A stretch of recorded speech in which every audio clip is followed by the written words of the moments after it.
All right, good morning, everyone. Good turnout here. I'm Ken, WO1N. This is the April meeting of the YCCC Contest Club. So we got a bunch of things. Let me share some slides. Okay, great. All right, so somebody's gonna say something. So we've got some folks coming in from Europe for the TK0C talk. So we're going to try to manage pretty tight till 10 o'clock. That was the slot they asked for. And Rudy, are you here? Yeah, I'm here. Okay, did you hear anything from them or? Well, they're very excited and very tired. They just came back from Madeira, Oh, where they okay. kicked butt. So yeah. All right, good. All right, then let's just keep plowing forward here. All right, so Secretary's report. Brian, did you want to share your screen? Or did you have the slide with Yeah, I the? I can share it. Yep. Hang on. Yeah. So the minutes didn't make it into the latest scuttlebutt. We'll get that corrected for the future.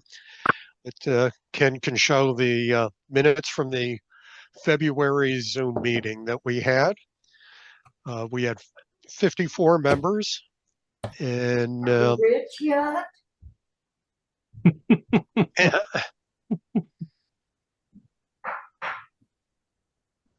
Okay, let me take care of that. All right, go ahead.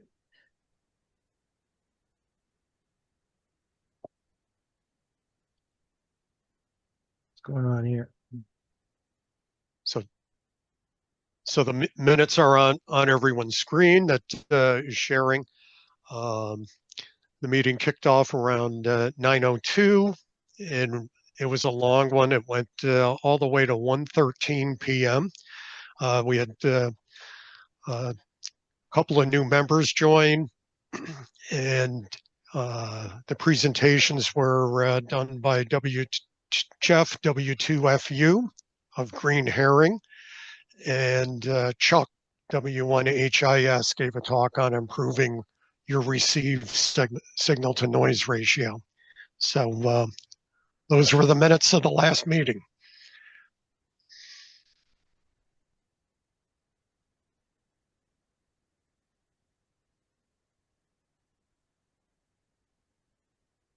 You need a motion to accept the minutes? Yeah, motion to accept. Yeah, I provide you one. Okay, second. Okay. All in favor? Yeah, Roger. Aye. All right. We will also publish them in the next newsletter, just for completeness sake. All right. Let me see. Some more screen management here. More screens I could kill, the little easier it is to navigate around. Okay. All right. Next up will be the. Let me go back to this.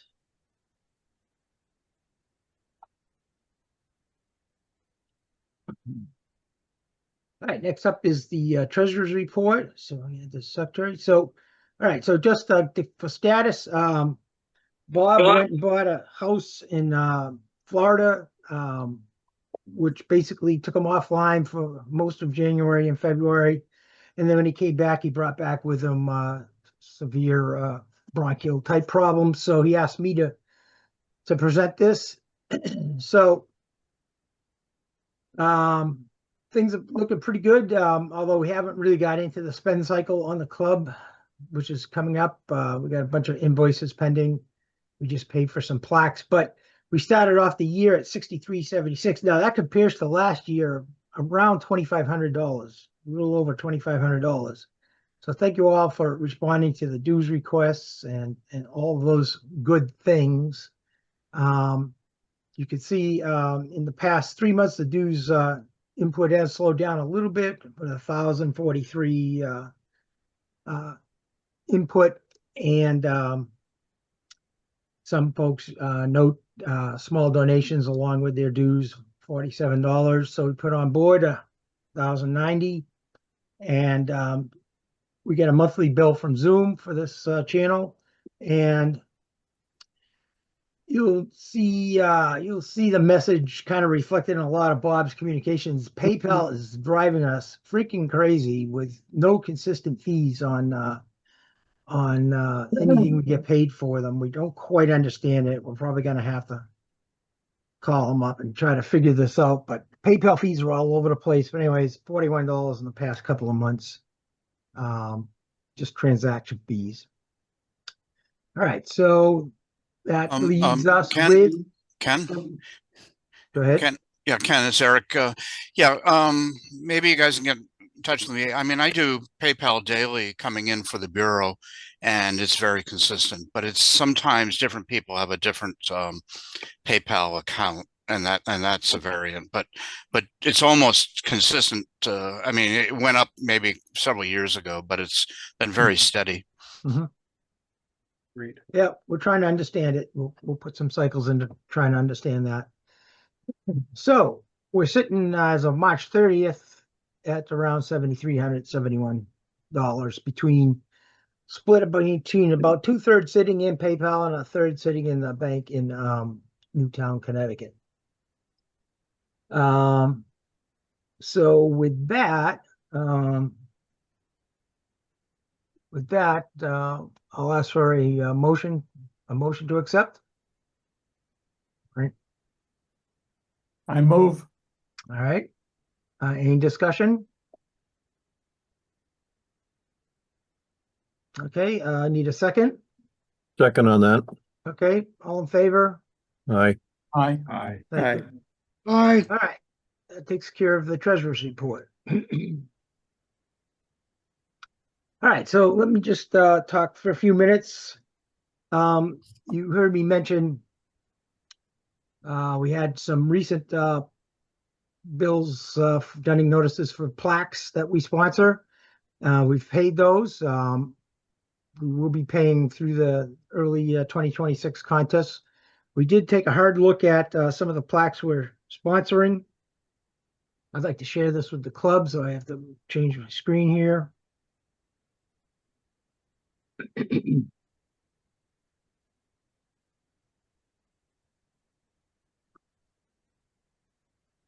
Okay, so we currently support 13 plaques. Coming up with this list was no easy feat. We discussed this a lot. We looked at who's been awarded the plaques in the past few years and the cost of these things.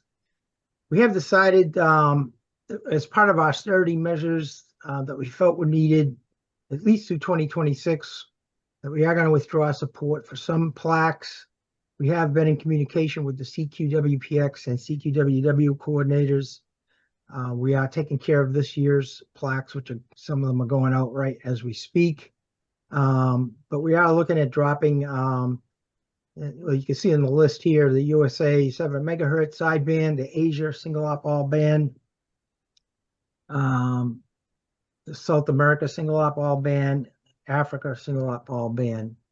We are planning on keeping the USA 14 megahertz KC1F Memorial.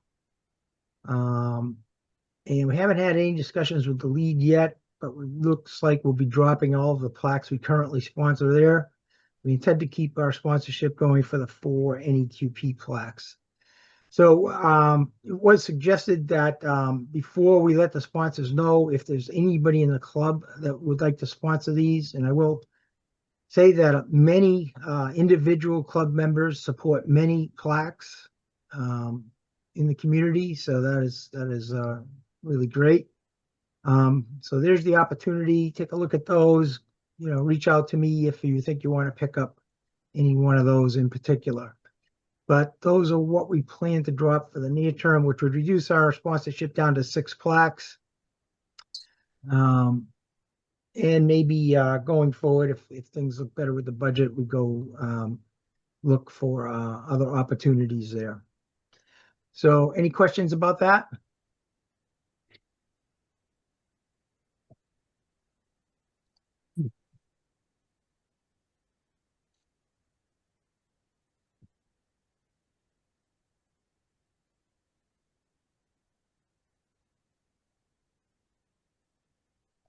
Okay, I also wanted to talk about, oh, actually, another screen to share here.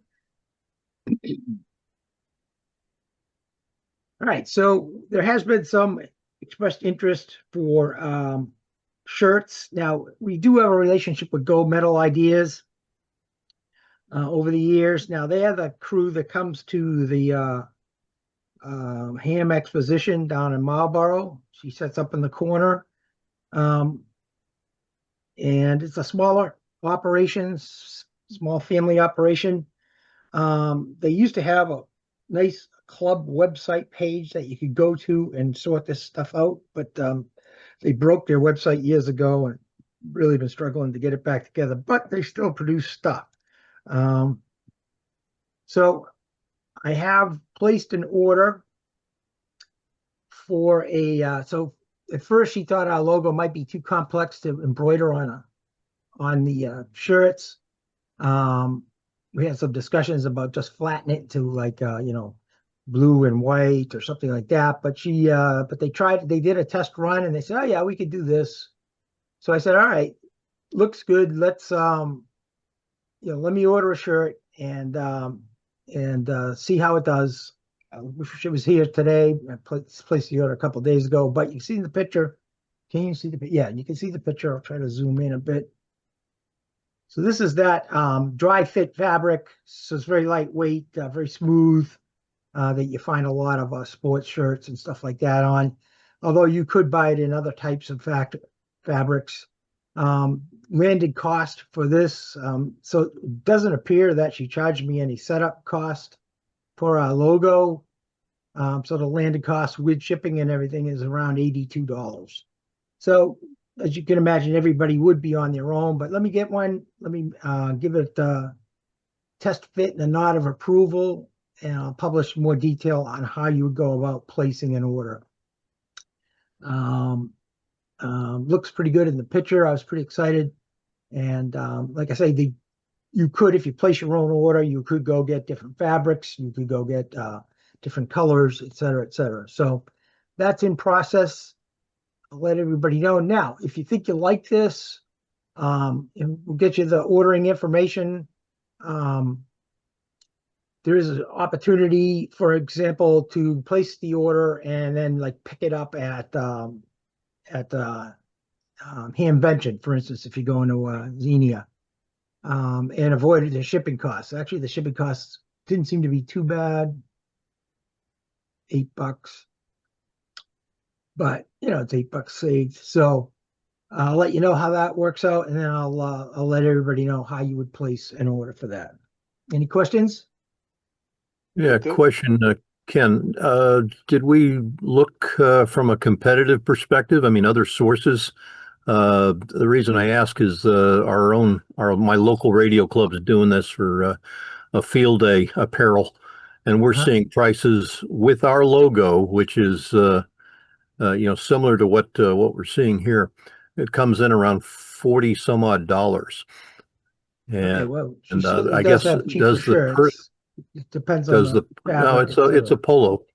It's a maybe slightly different polo, but Yeah. is it because it's personalized shirts, the name and call that drives the cost up a little more than what we're seeing? Because ours are not personalized. It just has a company logo on it. Not company, but club logo. Mm-hmm. Yeah, there is some cost for that. These are quality shirts. I actually picked it because these are the same shirts I buy when I go to the Indianapolis 500. It's a very nice fabric. But there are polo shirts in other types of fabrics that are about half the cost of this shirt, for example. Yeah. I got to say, the fabric is nice, but when at $80, the one thing you'd want to know is make sure it fits right. And it sounds like, Nike's around. So where would you go to try one on and then order of course it wouldn't have the logo, but to get the size right, I'm kind of particular about that. Maybe others are too. I don't know. Try Kohl's. Kohl's. Kohl's used to stock them. I don't know if they still do, but I used to get them there at Kohl's, the dry fit. They're really good. All right. Good. Yeah, I got a local Kohl's. Yeah. Yeah, it's not particularly cheap. I'm with Mark, but getting a nice fabric, I know that makes a big difference. You get the kind of thick weave, heavy on you, not feeling so well shirt. You wear it once or twice and you're done. Something that's comfortable, you might Right. wear more. Right. I don't know. Exactly. Yeah. Exactly. So, Mark, I didn't do an exhaustive search. Like I say, this supplier has been very good to us. Yeah. And, it's in line with what I'm paying for shirts when I go to like the Indy 500 and stuff like that of this nature. So, didn't think it was unreasonable, but to each his own. So, Hey, anyways, Ken, I thought if you're a driver in the Indianapolis 500, doesn't Get a your free shirt. sponsor cover this cost for you? yeah, I'm not driving this year. Okay. Would they be ready? Would they be ready in time for Dayton?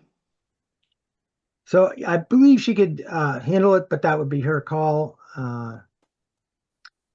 Like I said, I wanted to get mine in and try it out and then promote it a little bit more and the detail on how you would order it. But there's a good chance that she would be able to hand deliver at Dayton. It's kind of the goal. Hey, Ken, since this is right after the conversation about the budget, are we using this as a fundraiser or this is simply FYI, this is where I get my shirts done? This is FYI. This is where Got I it. get my shirt stuff. Got it. Because I think we can do both. And especially if we look at other vendors lowering the cost, there might be enough margin to use it as a fundraiser. Yeah, certainly seen clubs do that, a few bucks off of each one. Right. Yeah, I don't have the cycles to be able to handle a program like that at this time. Got it. Well, it could be, there's a couple different vendors you use. If you want the high quality $80 one, you go there. And if you want the low quality, donate to the club one, lower quality, different quality. Let me be politically correct. You might order from somewhere else. I don't know. I mean, Maybe price is not necessarily directly related to quality. So for HQ9X, for all the staff at the house, I do buy shirts directly from China, and they end up roughly $20 a shirt, and they're of extremely high quality. So it depends where you order, how much time you're willing to wait for delivery, but might be worth considering as a fundraiser. Okay, I just need somebody to volunteer to run that. it sounds like Rudy was volunteering. Careful what you ask for. Okay. Enough on shirts.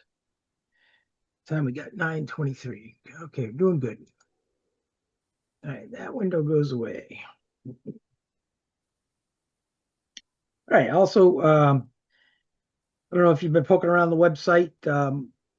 Couple announcements there. We have had some attention cycles in the past week or so, fixed up a lot of nagging problems there. And we're also bringing on board somewhat of a slow process, but we're bringing on board Dave Corey, KI1U. I think I saw him in here. So basically we'll have 3 folks that can, implement changes to the website. So just hope, looking for good results there. Finally, we did submit 2 Contest Hall of Fame nominations from the club this year. Unfortunately, I still am not in a position to be able to share, but we'll keep our fingers crossed, and we should be hearing soon if any of our guys were selected. All right. Just want to go through. Somebody had a comment? All right. We did all that. We did that. Just to quick recap of the major events. Working with the officers, we do have interspersed between all these general meetings, officers meetings, and the like. But here's the rest of the year, what it's looking like. Really, May through July, I'm going to be working with the area managers with area meeting emphasis. Nothing really planned this year for those months. Consider it a quiet period. But we do have the Ham Expo live meeting in Marlboro. And look at the early date there. It's about a week earlier than what it usually is, maybe 2 weeks earlier. So keep that in mind. And it is a live meeting. I haven't got speakers lined up, but basically the first hour will be club business like this, and then we'll have 2 talks that are hopefully appealing to folks outside of the club too. So we draw some new folks in there. Some of you may have already been approached by the committee to give talks. Thank you. That helps them out quite a bit. It's a hell of a job putting that program together. If you think you have a talk though that might be really attractive to a wide audience, I'd ask that you offer it to us. In one of our time periods, much like Tony's talk last year was quite a great draw. And keep that in mind if they start bugging you for a talk. And then, of course, the normal rest of the year schedule would be October 3rd, December 5th. No real definitions yet. We'll also do Zoom sessions before the majors. And, we'll announce those on the reflector as they become available. All right, any questions there? Ken, I just wanted to point out we have an area meeting coming up in New Hampshire. Yes. Very good, Dave. Yep. Yeah, I intend to be there up on, was it April 14th? April 14th. Just coming up quick. Yeah. At the 110 Grill in Concord. And anybody who wants more information, just send me an email at k1ka.com. K1k@comcast.com. Okay. .net, sorry. Yep. Comcast.net. Okay. Next up, Mike. All right, Mike, do you want to share your slides? You got them Sure. queued up? I'll share them. Yeah. All right, let me stop here.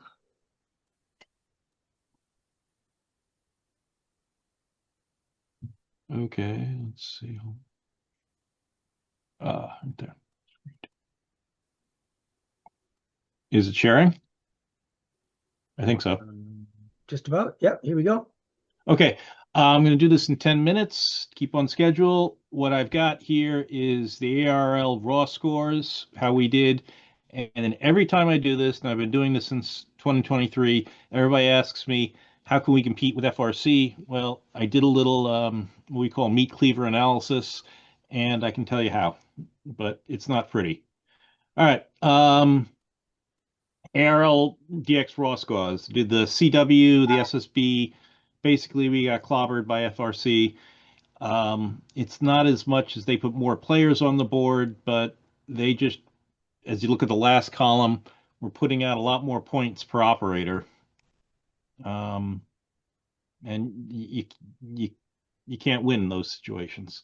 27 more players, more points per operator, easy victory, easy solution, or easy formula for winning. PBRC, Tim, he's been kind of absent without leave lately. We don't know how they did. He doesn't answer emails, so I hope everything's okay down there. Okay.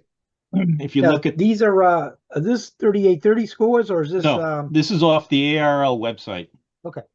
So these are the raw scores, and with FRC, I work with their guy a lot, and those are his numbers. He went through and so when he says they got a total of 306 million, that's them generating it, and the 158 million is me generating it, and he checks my work and I check his.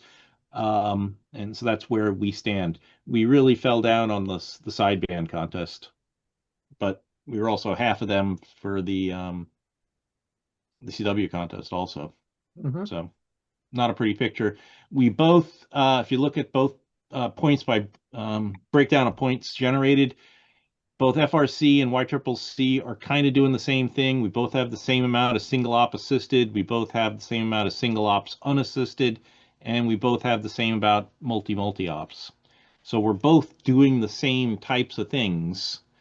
It's just that if you look at how they generated their points and we generated our points, their single op assisted is just through the roof. And it's just doubling what we're doing. I mean, the multis, yes, they're doing better there than us. That's kind of a weird beast. I mean, if you have a multi-station, especially one of these big contest stations, that's great, and we should pour people into it. But those are few and far between. I think where the clubs live and die is on the single operators in their basement and how long they're willing to sit in their chairs and how hard they're willing to work. And FRC guys are just working harder. Do they put more assistants on the air, or is it just they Yes. score better? Or Yes. They do both. Yes. I mean, basically the recipe, it's summarized in the last slide, but what FRC is doing is everybody's putting forward the multis you can put forward. That's kind of a fixed quantity because there are only a fixed number of multi stations. So let's just put that aside. It's the single op assisted people that everybody in their club is doing single op assisted that's not on a multi. And those guys are working hard. And let me just keep that thought and I'll work through that because I tried to explain. I went through the final scores for CQCW, which I didn't present the last meeting, and I tried to answer that question, what do we got to do to beat FRC? So these are the results by category for CQCW 2024 and 2025. And again, FRC beat us by a factor of roughly 2. And the black bars are the multis. They are what they are. They're pretty constant. The purple bars are the single high power assisted ops, and that's where they're really generating their points. And we are also, but not to the magnitude that they are. Hold on. If you look at our scores by category, this is just for 2025. From now on, I'm just talking 2025, the last contest. FRC's on the left, a lot of high power assisted, not so much for the other ones. And especially for us, we got some high power assisted. It's about equal to our multis. And then we have an equal number of people doing, roughly equal, that are doing high power assisted. They're doing low power assisted or single band ops, but it's not really contributing to the total. And when you look at points and you look at basic op time, this is just operator time, BIC by category. They're kind of the same, which makes sense. Blinding flash, the obvious. More time you spend in the chair, the more points you're going to generate. Again, both by category, percentage-wise, we're both kind of doing the same thing. Actually, YCCC generated more of their points through multi-ops. Good for us. What I then plotted up, and this is kind of the meat cleaver part of things, is I plotted up for high power, single operator assisted point generation per hour. It's not Q generation, it's not rate, because that doesn't take into account multipliers or doesn't take into account multipliers. So this is point generation by hour. And the average for both clubs is around the same. It's the green triangle and the green square. We're both on average generating about 60, 70,000 points per hour. The problem is FRC just has more members. So their red tail just keeps going and going and going. So if I take that average for us, it's the square, I believe, and I apply it to what we would need to do to move that average up or down in high power assisted to get to equal up FRC, I get the following results. The bar all the way over on the left is FRC score, what they generated. The next bar is our score, what we generated. If we had a 60% chance, a 60% increase in BIC for all the guys who did high power assisted, we'd get up to the third bar. If everybody else did, if they weren't doing a multi, if they did a high power assisted and did 60% more BIC, which is roughly 21 hours to 33, we would be on par with FRC. That's not a pretty answer. It's an answer of numbers. They have more numbers, they have more people. And they spend more time. We were spending like 21 hours. They were spending 24 hours on average BIC in the chair for high power assisted. So the bottom line, and doing it in 10 minutes, basically FRC puts more operators on the game. They had 167 for CQWW, CW, and we had 144.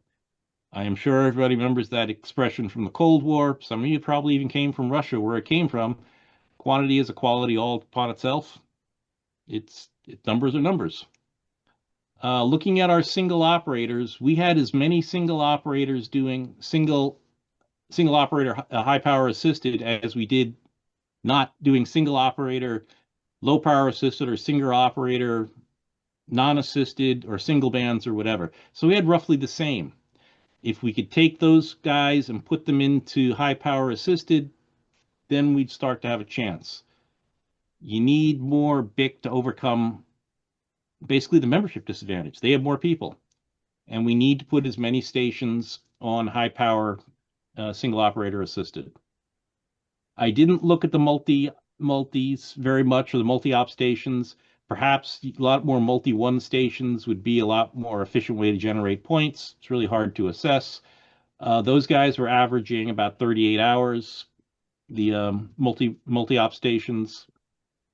At the end of the day, numbers do matter. Operators do matter. It's just a game of numbers. And with that, I'm open for questions. What are we doing? What are we doing to recruit more members? I'm not that guy. No, I'm asking this as a general question.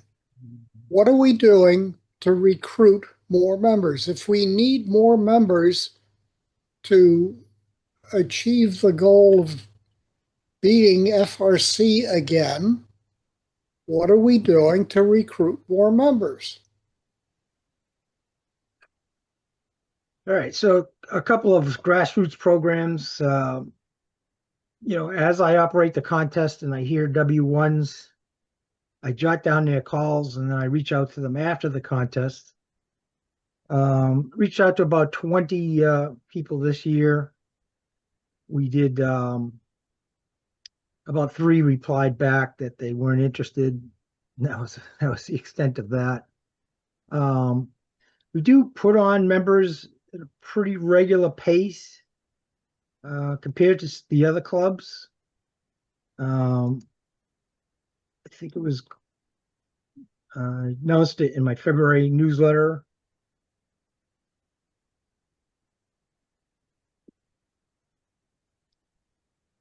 About 20 new members last year.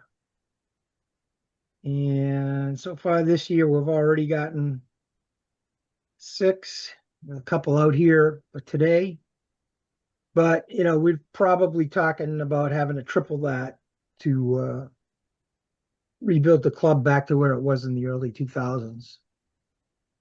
We have 275 members. Now, what that consists of is life members, currently dues active members, and 1 year in arrears members. The number is 275. Like I said, we probably need to be up around 400. Yeah, because if we're running 275 and we had 144 for a CQ-CW, so you're running around a K factor of 50%. So, which has been traditionally, even going back to the 2000s, was, if you look at some of the president's columns from back then, they were struggling with only a 50% turnout in the majors. It's just we had a much bigger base. So, or we go back to my original plan and kidnap Randy, who seems to have left. We should not rely on 1 or 2 big guys. We lost Randy. That's a hurt. in terms of the numbers, but we can make it up with 10 smaller ops. I spent a lot of time in the world of marketing communications, and one of the key points was, what's in it for me? If I want you to do this thing or buy this product or whatever, what's in it for me? Do we have a marketing campaign?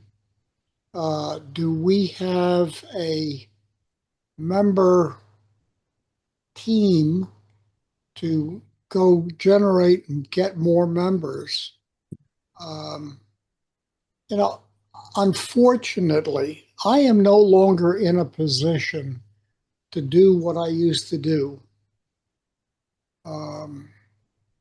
My hands don't work well.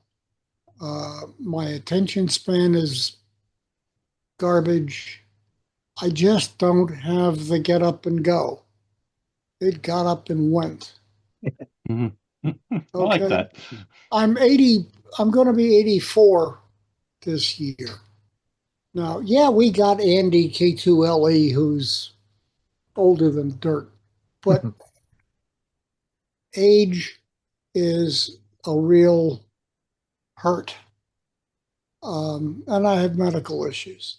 So we need, and I put the request to the club.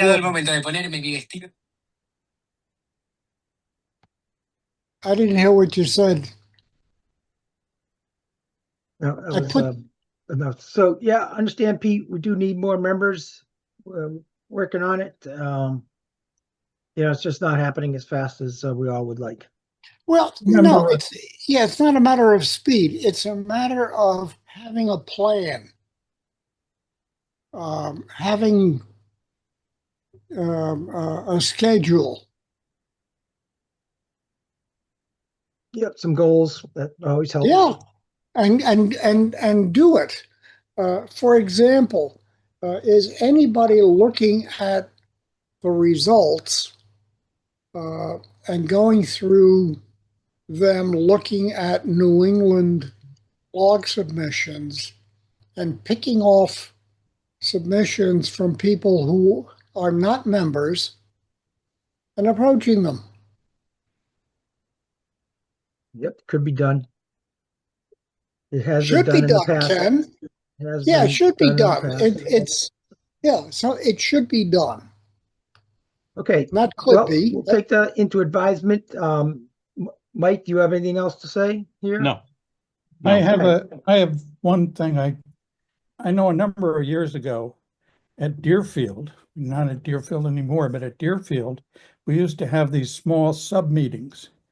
And one of the things that they tried to do was every member who came would bring a prospective ham, just to kind of get introduced to YCCC on a more of a local basis, but or a smaller basis, and to become members of the club. I don't know how many people actually joined as a result of that, but bringing a prospective member, every member bring a member, may be something we could apply to some of our upcoming meetings, the ones that aren't going to be on Zoom. And that's why we need, some really interesting talks for the Ham Expo. Becomes a great opportunity to do something like that. Yeah. All right, And Mike. you're not trolling your local club, but to focus on, for just a couple minutes more, to focus on Mike's, analysis, right? Rather than, membership growth, which is important. And I shouldn't talk because I don't enter these contests as much as I should. But, what in this data says, can we do differently with the membership and the participation we have to increase the scores? I know I much prefer to just not run assisted and to, search and pounce up the band, but it's much slower. And, I know when I'm doing these for the club, the white, ARRL or the CQ Worldwide, I'll enter assisted just because I gen more points. So that's kind of my idea. And is there a way of, if we have a lot of folks going to multi-ops, let's say there's 10, 15 people go to a multi-op, if some of them I don't know how this works, right? Back away a little bit or spend more time doing a single assisted, does that contribute more to the overall score than, the points per op you get at the multi-op or participating there, which is fun as hell, right? It's nice to go to those and participate. But if it's what can I do for my club idea?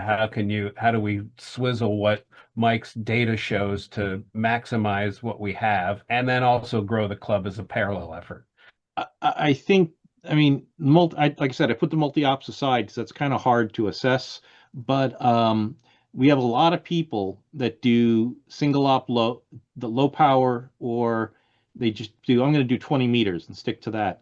And if we get those people to just say, okay, instead of that, I'm just going to do high power assisted or low power assisted if I don't have an amplifier, that would be a start. Don't just stay, I'm going to do on one band, then I'm going to watch the football game.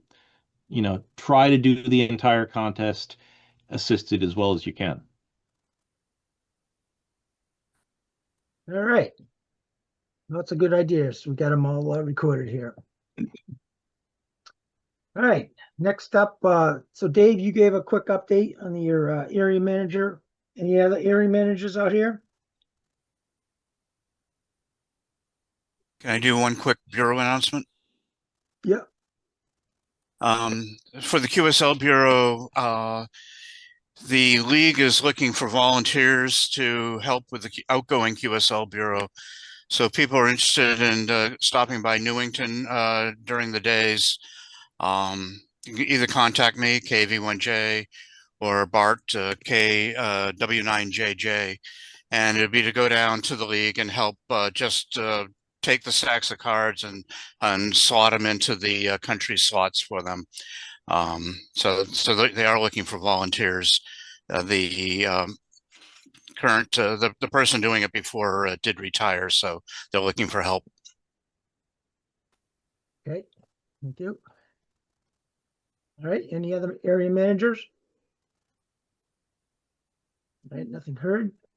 All right. One of the important functions at the April meeting is the club elections.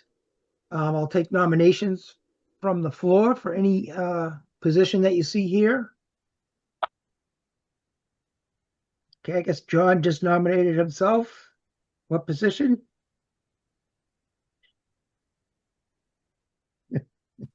Nope, just kidding. He just made some noise. All right, hearing no nominations. Brian, how do you want to handle this? Yeah. So you want me to just cast one vote for the proposed slate and we can move on? Okay. All in favor of that approach? Aye. Aye. All right. Great.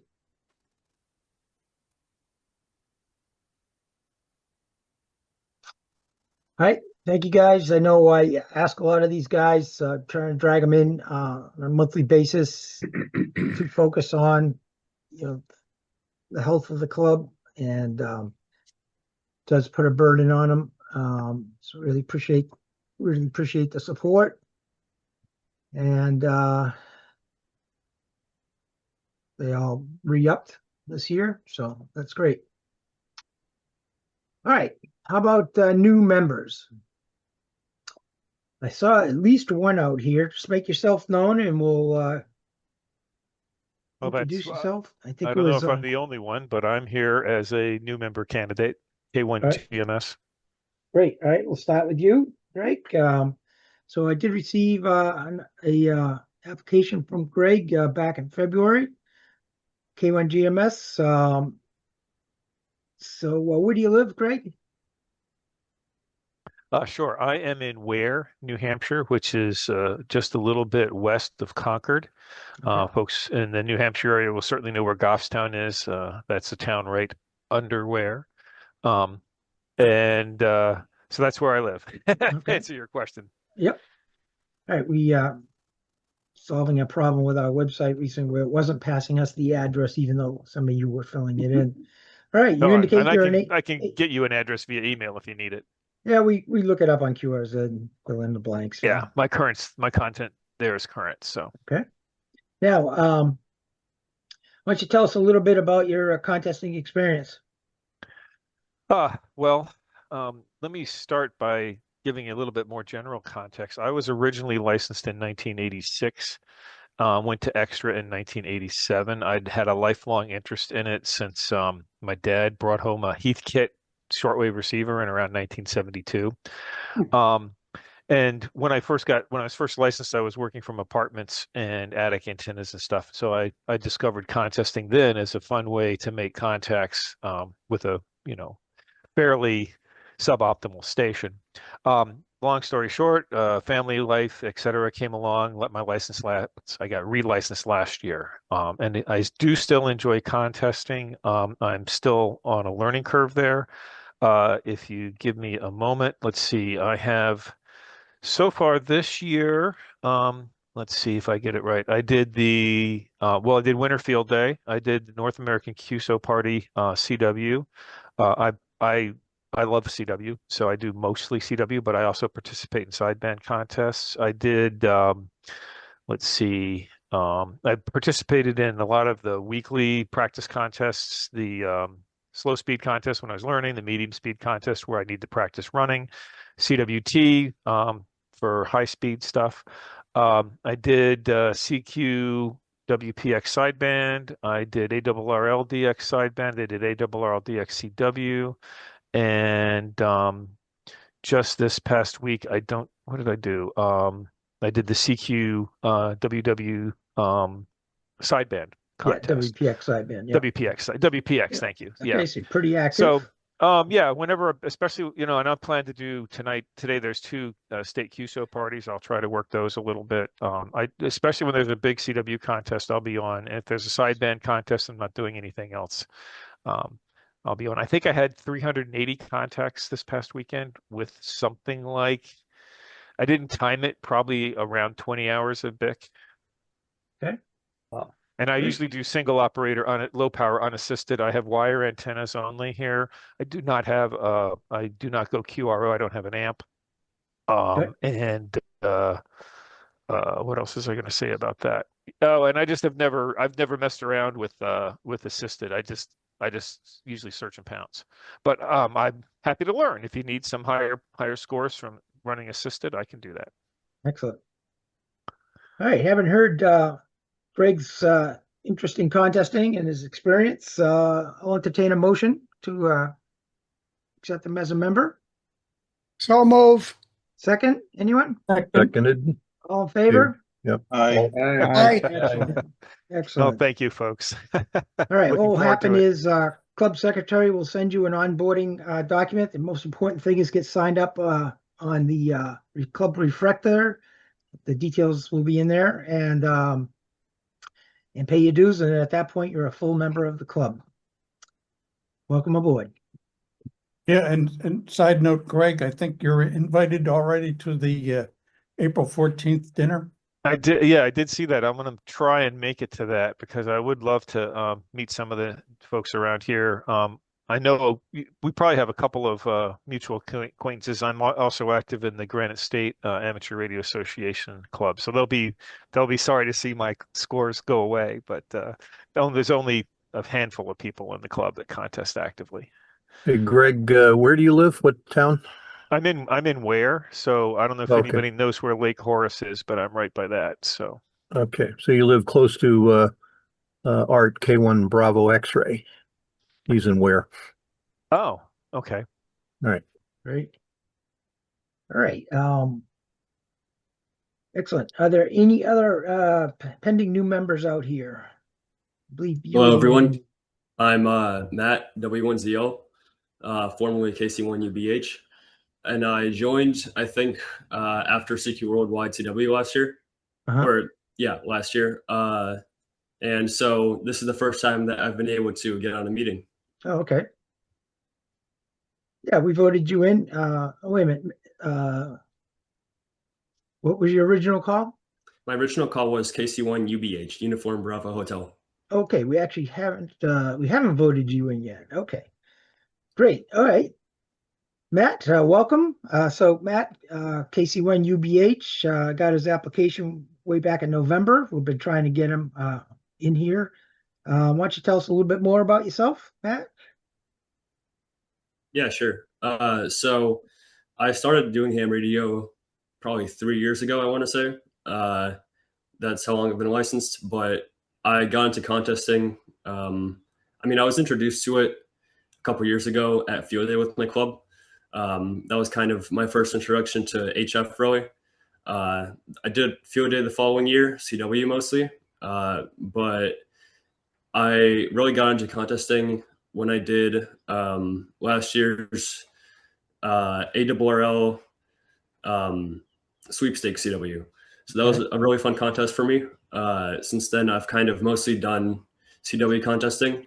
I've mostly been doing QRP in the past, but I've recently upgraded my power supply, so I have been doing some low power.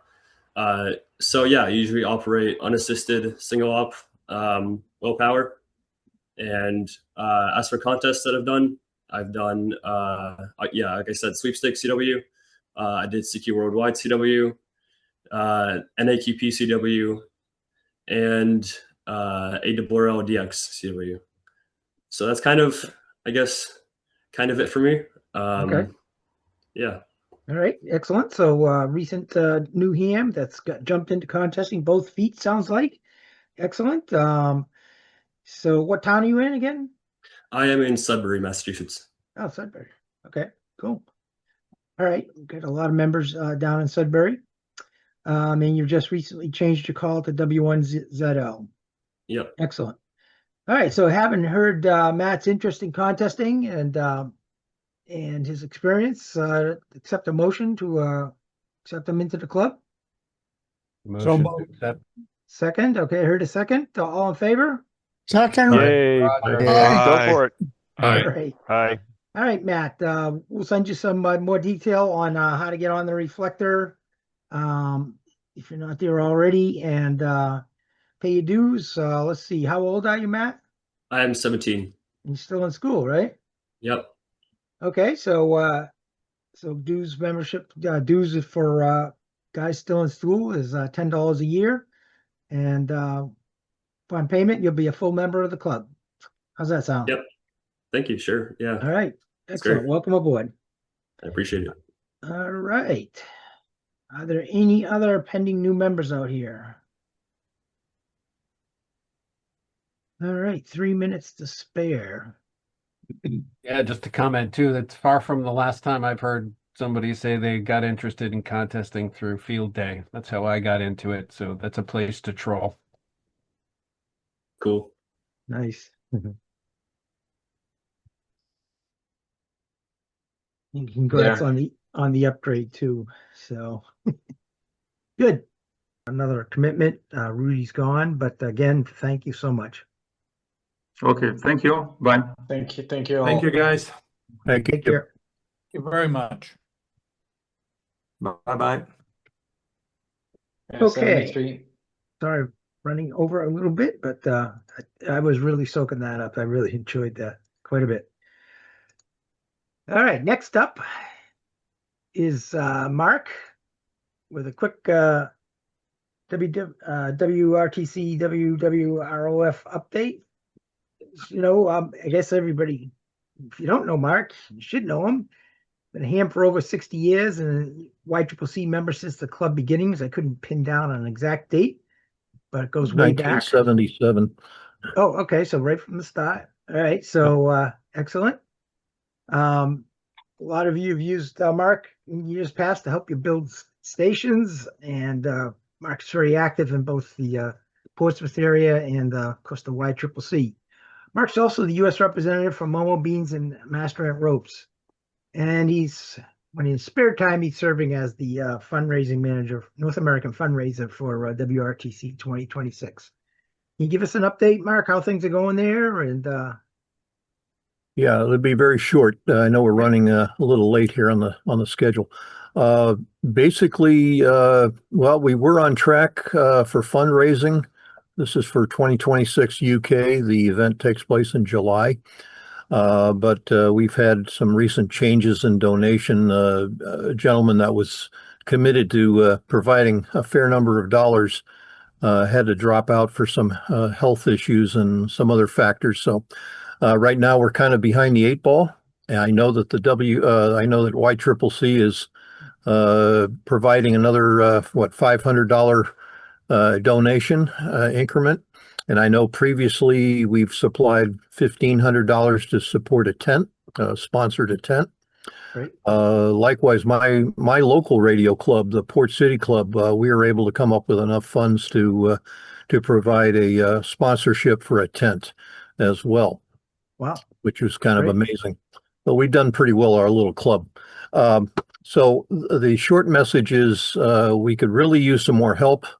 Appreciate the YCCC support. But from an individual perspective, you know where to go, to the website. It's a place for donations. If you're doing over $125, you can get a nice coin, a commemorative coin, a gold coin in this final year. And it would be great to see that happen. So again, looking for more donations. I think basically the program's coming together. I've been supporting the team over there on station management, station managers, and I'll say beam team. If for those that recall the 2014 event in Boston, where I had that responsibility to manage 16 teams to stand up 65 locations. They've got a little bit smaller operation and a little different approach, but I've been offering what I can to make that run efficiently. So that's all coming together. It's right now I think they're down to the hosting and the not the hosting, but the hospitality challenges. Just getting everybody booked in and all that good stuff. So any questions on that? Feel free to drop me an email, but I'd encourage whatever you can, donate what you can at this point. Appreciate it. On that cheery note, I'm going to, I guess we can dovetail it into the next presentation. Okay, just before we do have a question or two. So this donation, should we make it direct to the WRTC committee or through WWROF? Well, we've kind of established a loose structure on that. If it's over $1,000, probably best to have WWROF handle it. They can handle PayPal in all kinds of different ways. And there's a whole list of things you can apply in terms of tax benefit. For the smaller donations, I would go directly to the WRTC2026.org website. All right. Great. All right. So as Mark mentioned, in the way the club is structured, the officers have been contemplating how we're going to spend our money, and we believe that a $500 contribution is appropriate at this time. We'd like to be in a position to make larger contributions for events like this, but currently we are not. So we will make that contribution to the directly to the WRTC site, and that will wrap this up. Any questions?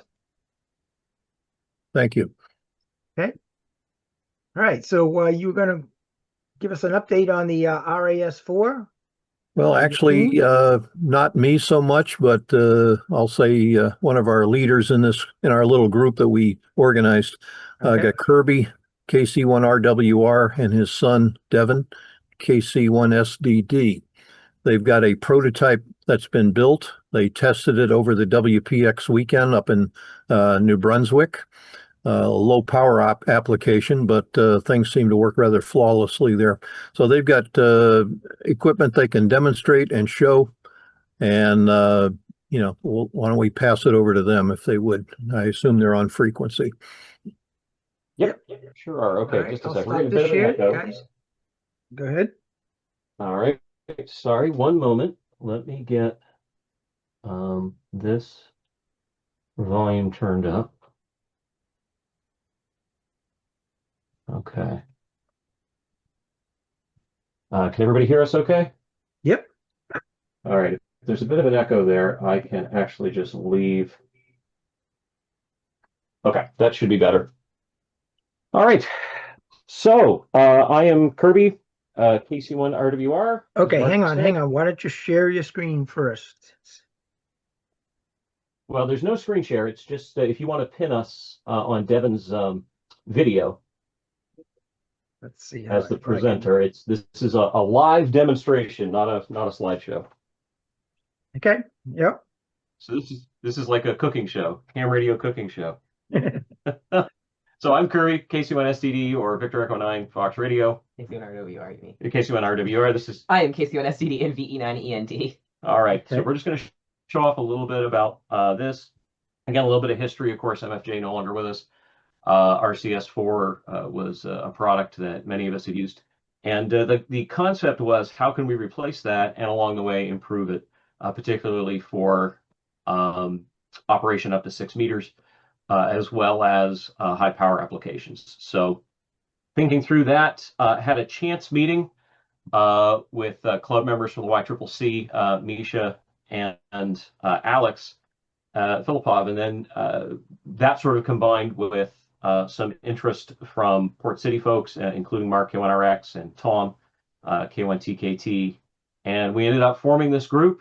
The design work has been pretty much all done by Misha, and we very much appreciated his expertise. He's got the software to actually create the circuit board diagrams and also send those off for printing. He's got a company in China that he works with for that. So we've been working together as a group for a while. And now we're ready to actually show you in real life that this is not a vaporware project, that these things are actually going to exist. So I'm going to hand it off to Devin to actually just talk you through why there's so many boxes and how they work together. So we have 3 different boxes here. The original RAS4 design only had 2 boxes, but we split them up into 3 for convenience sake. So the 3 components are this box, which is the one that sits on your desk. It's got the knob to select your antenna, and it will send a voltage over via a RCA cable, or in this prototype, a BNC cable, to this box, which attaches that voltage to the shield of the coax heading down to your antenna farm. And that voltage is used here on the relay box to select which one of the 4 antennas is being used. So by sending either positive, negative, or AC, positive or negative DC or AC down the line, or just nothing, you can select which antenna is being used without having a control cable. So the only cable that needs to go between your shack and the antenna farm is one coax cable, and you will be able to select 4 different antennas. So the original RAS4 design combined these 2 units into one, but that meant plugging the coax directly into this box, which, with the rat's nest that can sometimes occur on less organized ham radio stations like ours, it can be helpful to have this coax unit slightly set apart so we can keep this unit where we can work with it on the table, and we can keep this unit behind the desk where all of our coax is happening. So inside each unit, they do come with screws, but this particular unit we unscrewed so that you guys could see it. So we have a circuit board in here designed by KD1MF, and there's also a transistor there, and that sends transformer, I mean, and that sends over to the BNC or RCA out, which goes into this RFC box, which sends that voltage down the line of the shield. And then inside this box, we have several heavy-duty relays, 20 amp, I believe, as well as the rest of the circuitry necessary, including some very clever design concepts by Misha to avoid damages, for instance, from nearby lightning strikes.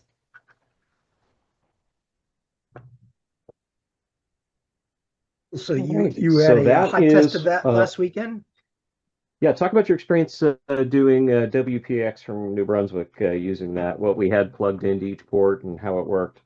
So we love doing the WPX contest from New Brunswick because there are very few VE9s. So it's also a good opportunity to test out field equipment. This unit is very portable and compact, so it was very easy to take up with us. and where we had a lot of crazy antenna designs that we'd been trying to come up with. The fewer cables we had stretching across my grandmother's yard, the better off we were. So this was a very good test case for it. So we set it up and it worked beautifully. Luckily, the tunes on several of the antennas were very similar on the bands, so I could quickly switch between antennas when I was searching and pouncing, which I had to do a lot of due to struggles getting a run frequency with my low power. So I was able to quickly switch to my various antennas that were pointing at various people, and when I did have a run frequency, I could tell where somebody was calling from their call sign and switch to the antenna that was best suited to reaching them. Excellent.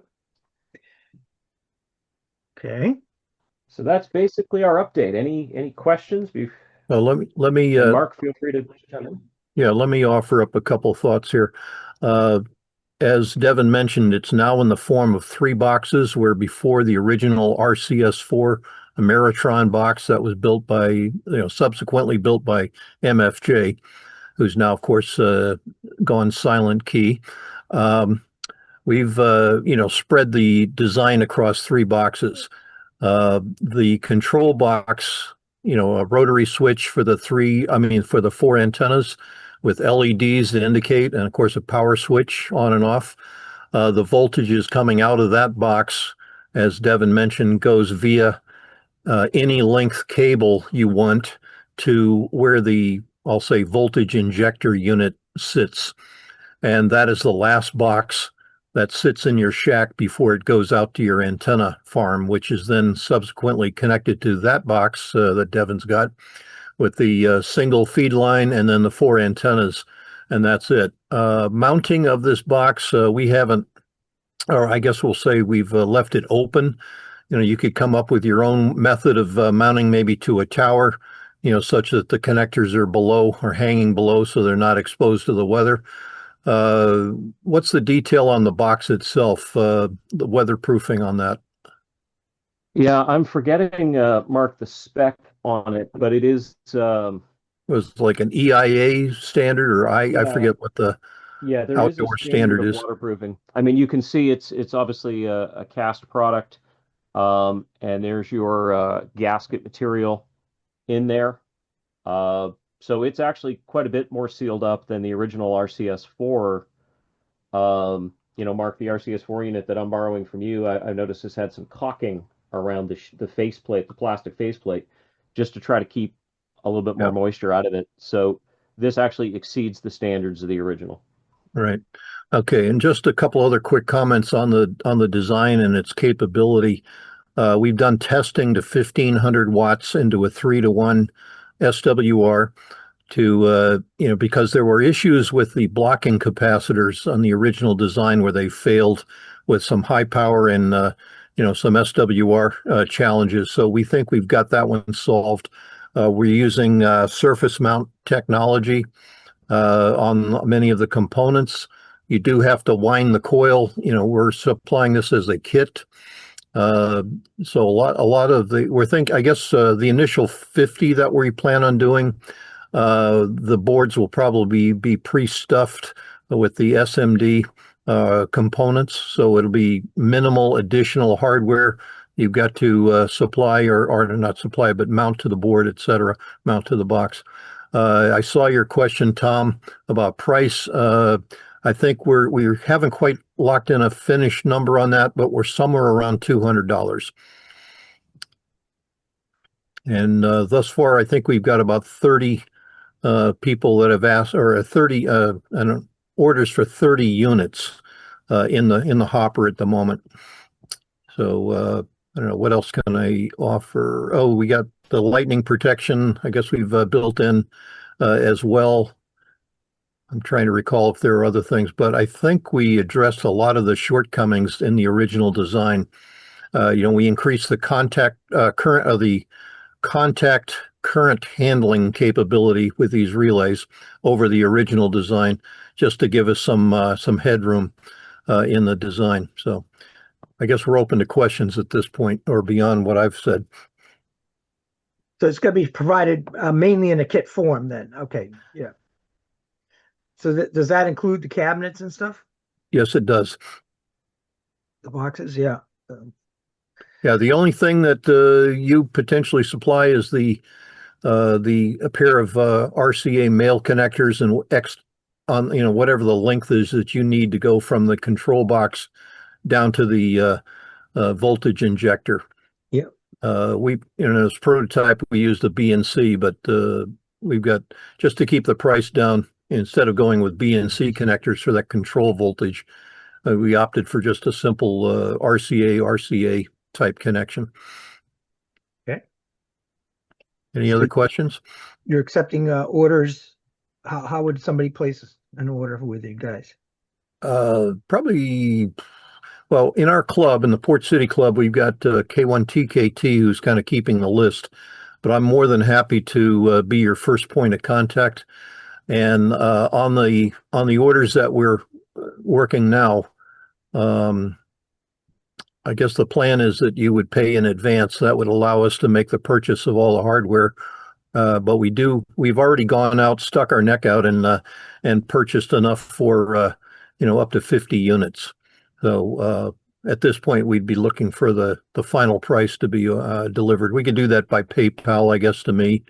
But at any rate, just to drop me a note, let me know your interest.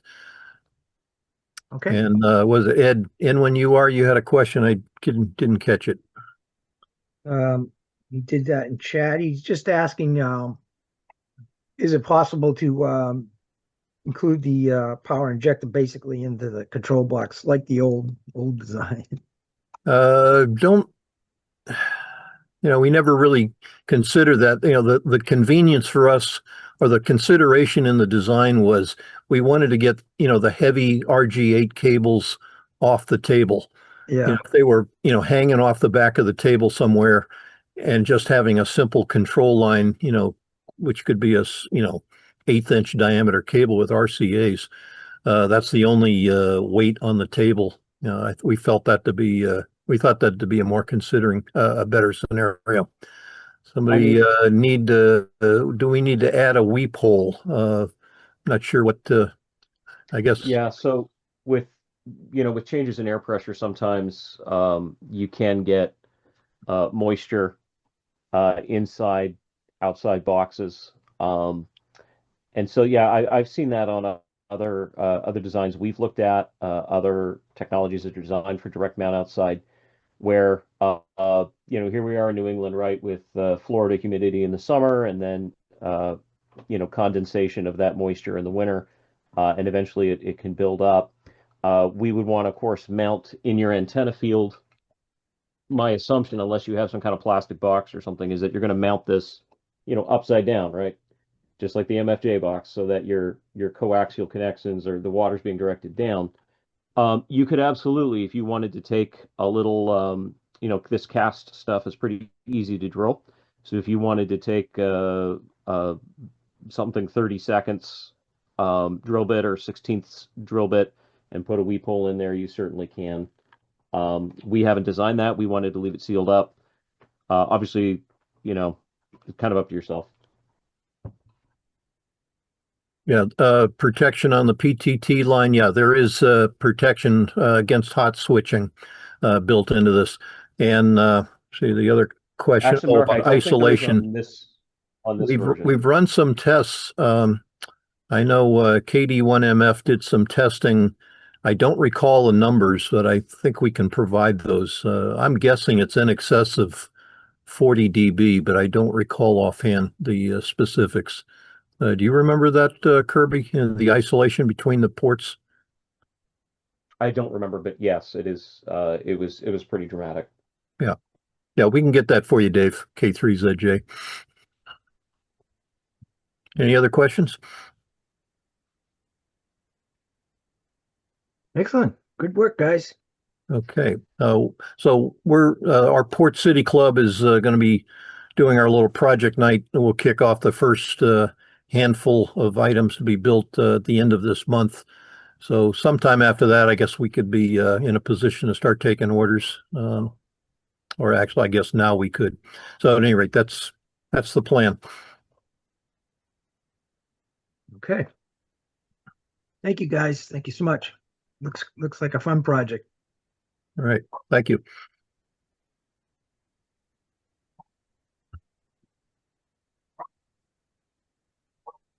Now I got to figure out how to stop what I did here. Oh yeah, disable the presenters, whatever. There we go. There we go. Okay. Next up on the agenda is some words from Tom, K1KI.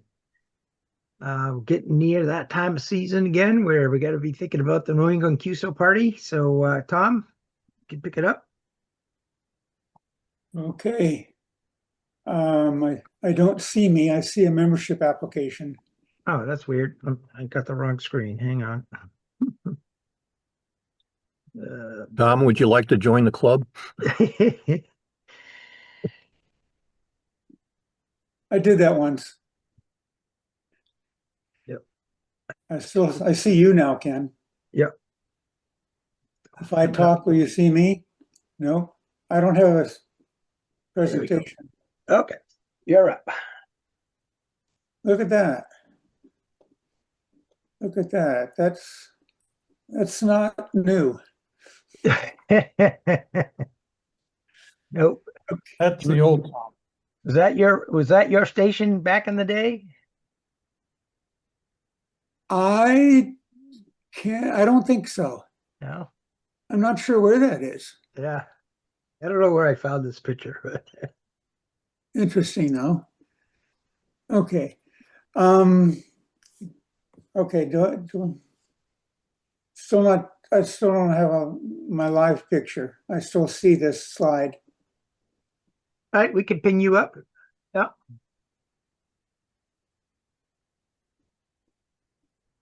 Like we do with the last set of guys. I'm probably gonna stop this share. There you go. Okay, now if I talk, maybe you'll see a picture. Nope, I still see just you, Ken. Oh, geez. What's going on here? Yeah, I got a second PC and I have to look at it occasionally, see what's going on. I could see Tom. Wrong Tom, but anyhow. Okay, so let me just update you on the New England QSO party. Like usual, the results don't come out quickly enough. And I scramble in the last several months to get the results done, and that's actually what I'm doing this weekend. I just finished doing all of the scoring, and what's left for me to do is the article on the website, getting the scores online, and getting out certificates and plaques. So anyhow, so we're coming along on the New England QSO party for this year. This year, the contest is May 2nd and 3rd.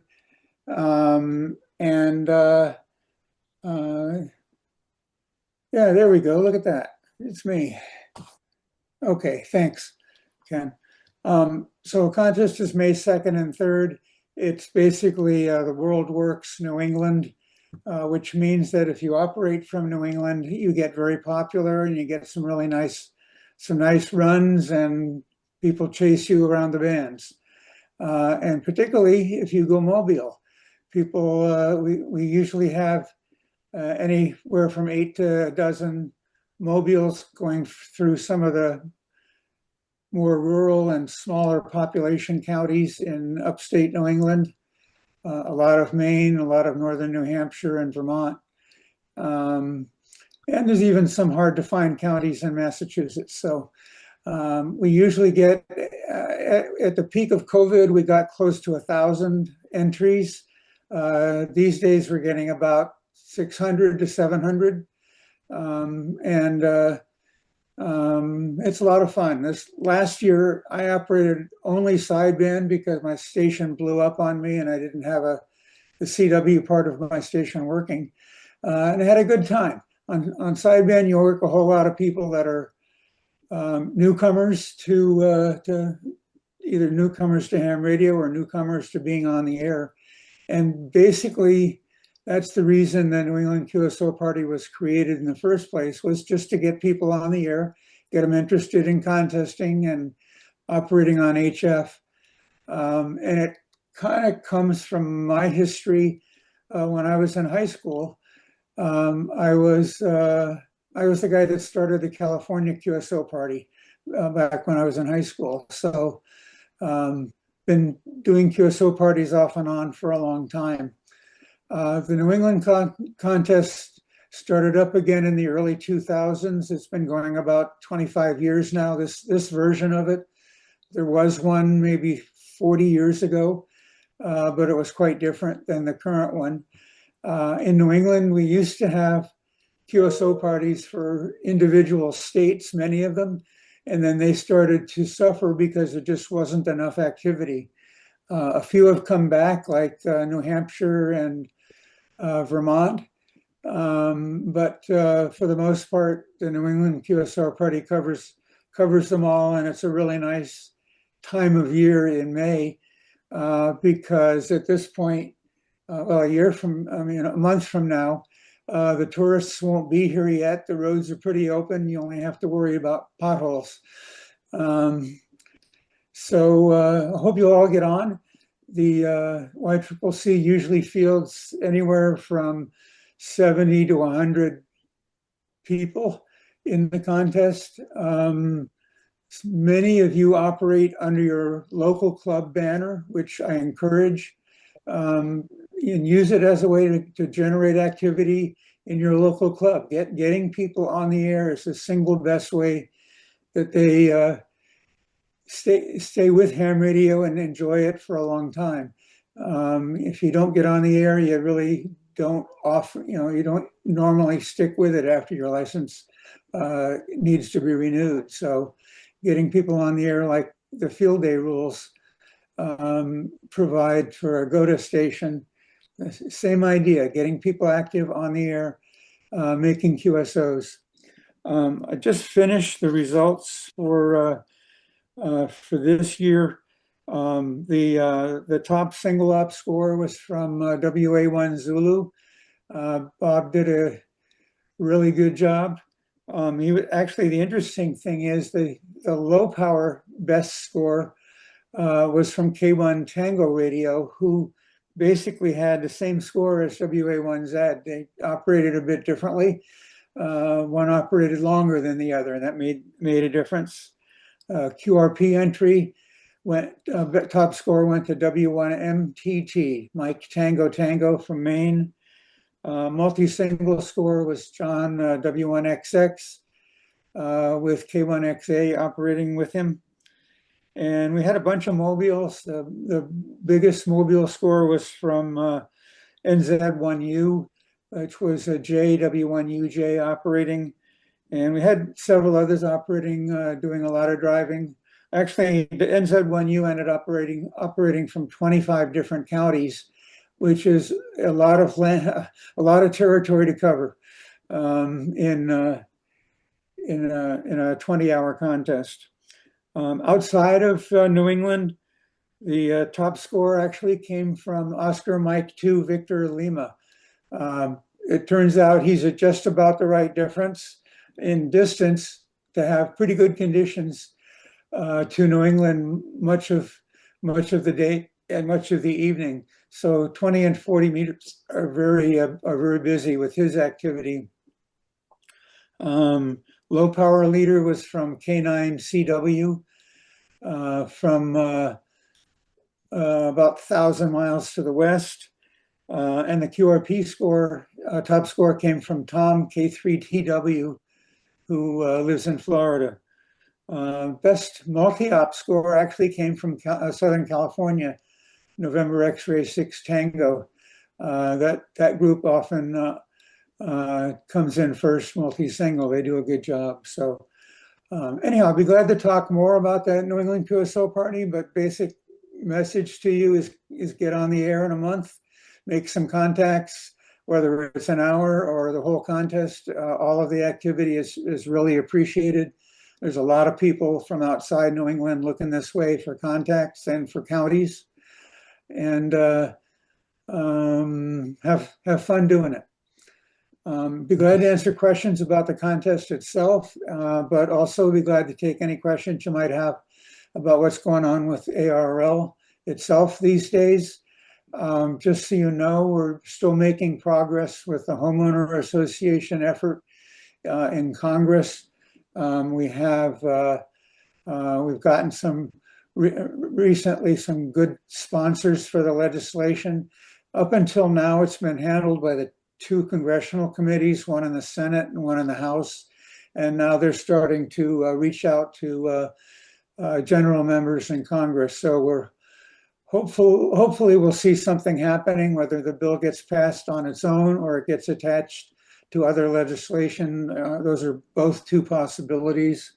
But you never know with Congress these days, because as you know, things are not going very smoothly in Washington. So we'll see how it goes. We're making a really good effort, the best one I think we've made in the years we've been trying to get some homeowner relief for reasonable or some antennas for condo owners and for those in homeowner associations. So anyhow, I'll stop talking, take any questions, and move on from there. So back to you, Ken. Hey, thank you, Tom.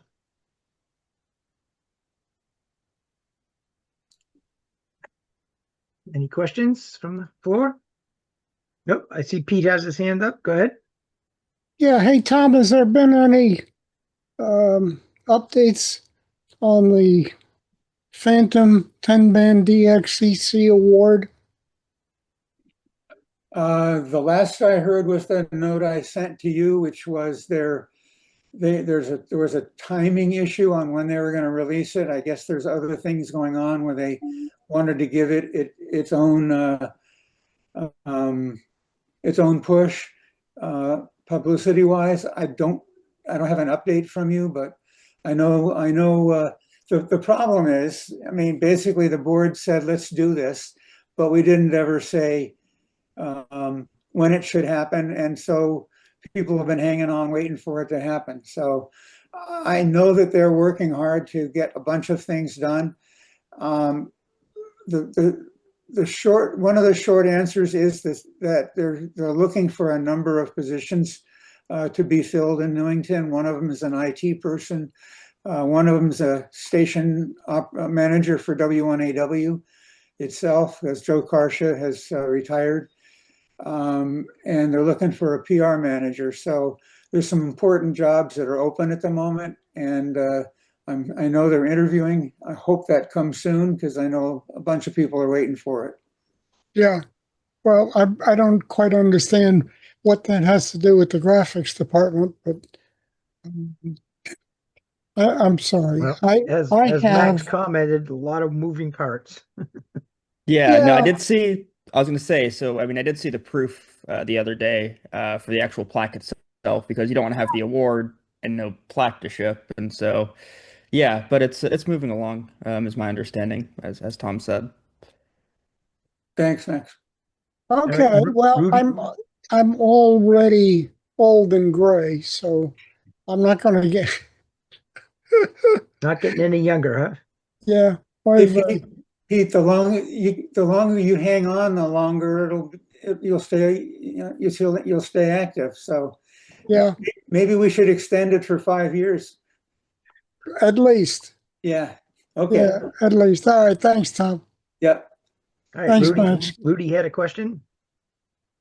Yeah, and I'm sorry I didn't fully hear the very beginning of the intro. Did I get this right, that the results for 2025 are not out yet? That's and if true. that's the case, I was wondering why and what can we do to accelerate this? It's all my fault.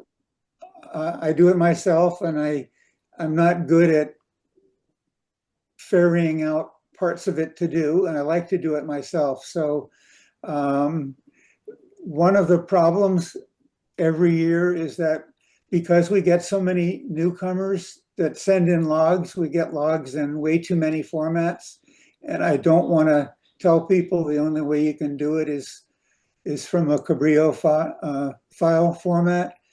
I really don't mind taking them on paper or other log formats, and I work pretty hard with a lot of, maybe 10% of the logs to normalize the whole database. And then we get into contest season, and I like to operate too, so I put it off. All I can say is we try to get the results out within a week of the Florida QSO party getting their results out, and they just got theirs out this week, so mine's due out next week. And at some point, I'm not going to want to continue doing the New England QSO party. So if you'd like another project, let's talk.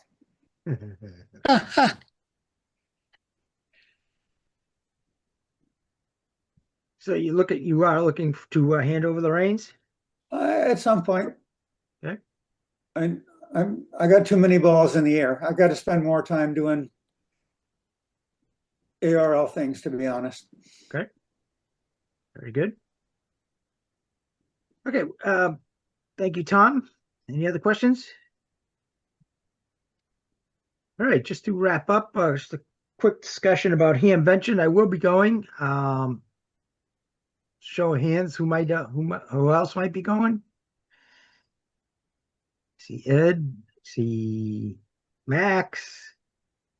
So last year we had somewhat over 50 YCCC members at the Hamvention that I found, and I'm sure I missed some.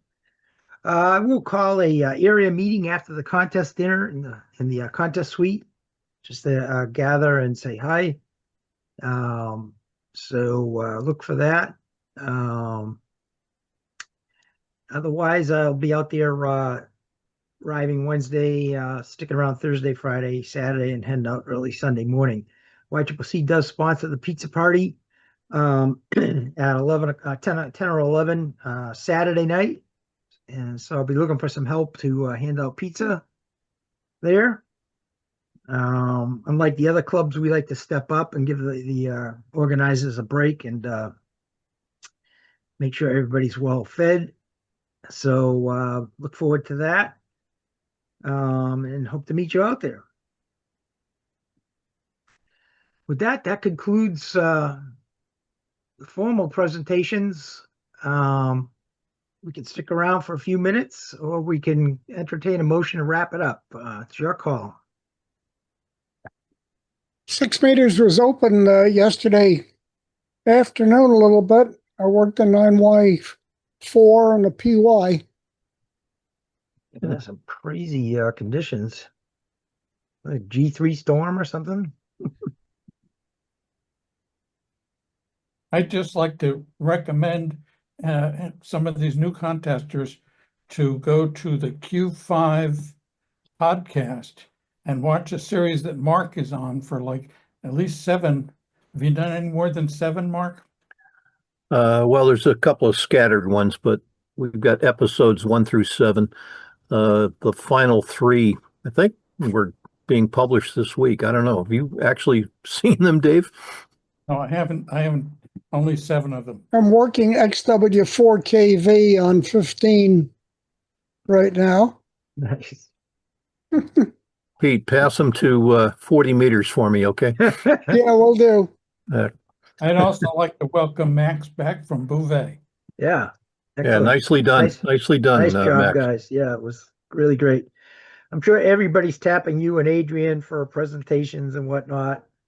I understand you're going to be the feature speaker at the DX dinner at Ham Expo. Yes, Nice. it will Nice. be. But, yeah, I mean, I'm more than happy to give a presentation to YCCC at some monthly or area or whatever meeting. So, Okay. Got a very excited Frenchie in the background there. Oh, 15's open to Asia. I got an HS calling me. All right. With that, any motion to adjourn? I move we adjourn and QSY to 15 meters. Second? All right. There's a second. Thank you, everybody. Thanks for attending. Good to see everybody.